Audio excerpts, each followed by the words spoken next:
የሰው ልጅ ውሃ ሳይጠጣ ለ3 ቀናት መቆየት ይችላል። ምግብ ሳይበላ ደግሞ ለሳምንት መቆየት ይችላል። ሰላም ዩቲዩብ፣ ምስጋናው አስራት ነው። ይህንን ቪዲዮ ከመጀመራችሁ በፊት ሰብስክራይብ ማድረግ እንዳይረሳ። እንዳልኳችሁ የሰው ልጅ ውሃ ሳይጠጣ ለ3 ቀናት መቆየት ይችላል። ምግብ ሳያገኝ ደግሞ ለ7 ቀናት መቆየት ይችላል። የሰው ልጅ ግን በህይወቱ ላይ ተስፋን ካጣ ለ1 ሰከንድ መቆየት አይችልም። ይህም ደግሞ ተስፋ የህይወታችን መሰረት ስለሆነ ነው። ነገን ተስፋ ማድረግ፣ ዛሬ ላይ ቆሞ ነገን አሻግሮ ማየት በህይወታችን ውስጥ ትልቅ ትርጉም ይሰጠዋል። ተስፋ የምናደርግበት ነገር ደግሞ ተስፋችንን የበለጠ እንዲያለመልምና እንዲጠፋ ምክንያት ይሆናል። ለምሳሌ የሰው ልጅ በቤተሰቡ ላይ ተስፋ የሚያደርግ ከሆነ ቤተሰቦቹን ሲያጣ ተስፋው አብሮ ተሟጦ ይሄዳል። የሰው ልጅ በፍቅረኛው ላይ ተስፋው ሙሉ ለሙሉ በፍቅረኛው ላይ የሚያደርግ ከሆነ ጥላው ስትሄድ ተስፋው ሙሉ ለሙሉ ሊነጠቅ ይችላል። የሰው ልጅ ተስፋ ጓደኞቹ ላይ የሚያደርግ ከሆነ ጓደኞቹ ሲከዱት አብሮ ተስፋው ይሄድና መኖር ይከብደዋል ማለት ነው፣ ወይም መኖር አይችልም። ስለዚህ የሰው ልጅ ተስፋውን ማድረግ ያለበት በአምላኩ በፈጣሪው በእግዚአብሔር ላይ ነው።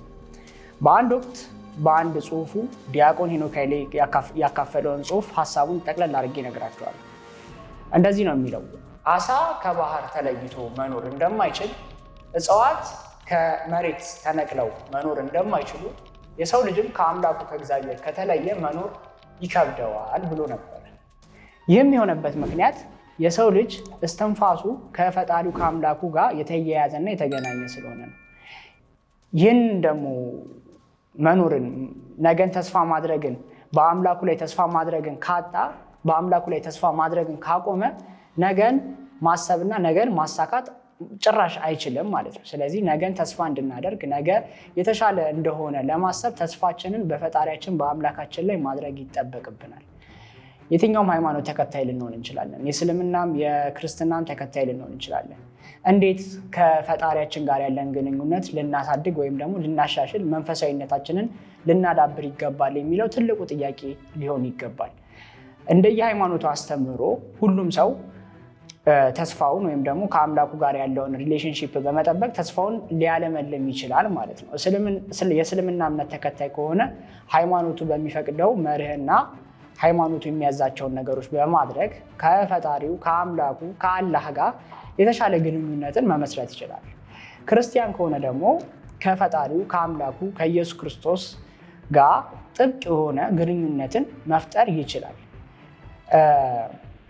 ክርስቶስ ሲያርግ ምን ልኮልናል? አጽናኝ የሆነው መንፈስ ቅዱስ ልኮልናል። መንፈስ ቅዱስ ከወረደ 2000 ዘመን አልፎታል ማለት ነው። መንፈስ ቅዱስ የሚያጸና ነው፣ የሚያጽናና ነው፣ የሚያነጻ ነው። ስለዚህ ኦልሬዲ ኤግዚስት ያደርጋል መሬት ላይ። ከእሱ ጋር ቁልፍ የሆነ ወይም ደግሞ ጥብቅ የሆነ ቁርኝነትን በመፍጠር ተስፋችንን ልናለመልም ይገባል። ይህም ደግሞ የሚሆነው አንደኛ የሃይማኖቱን አስተምህሮ በመጠበቅ፣ ሁለተኛ ደግሞ ራሳችንን ተስፋ የምናደርገው በእግዚአብሔር ላይ ነገን አሻግረን ለማየት፣ ነገን የተሻለ ይሆናል ብለን ለማሰብ ግንኙነታችንን ከአምላካችን ከእግዚአብሔር ጋር ስናደርግ ነው።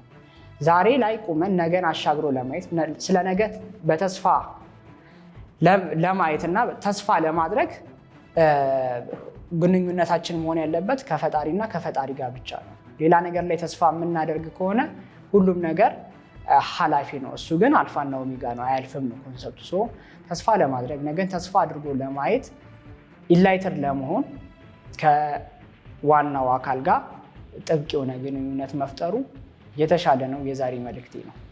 ይህንን ቪዲዮ ከወደዳችሁት ላይክ አድርጉት። ሀሳብ አስተያየት ካላችሁ ተስፋ ለእናንተ ምንድን ነው የሚለውን ነገር ኮሜንት ላይ ጻፉልኝ። ሰብስክራይብ አድርጉ። ለሌሎች ይጠቅማል ብላችሁ ካሰባችሁ ሼር አድርጉ። ምስጋናው አስራት ነበርኩኝ። አመሰግናለሁ።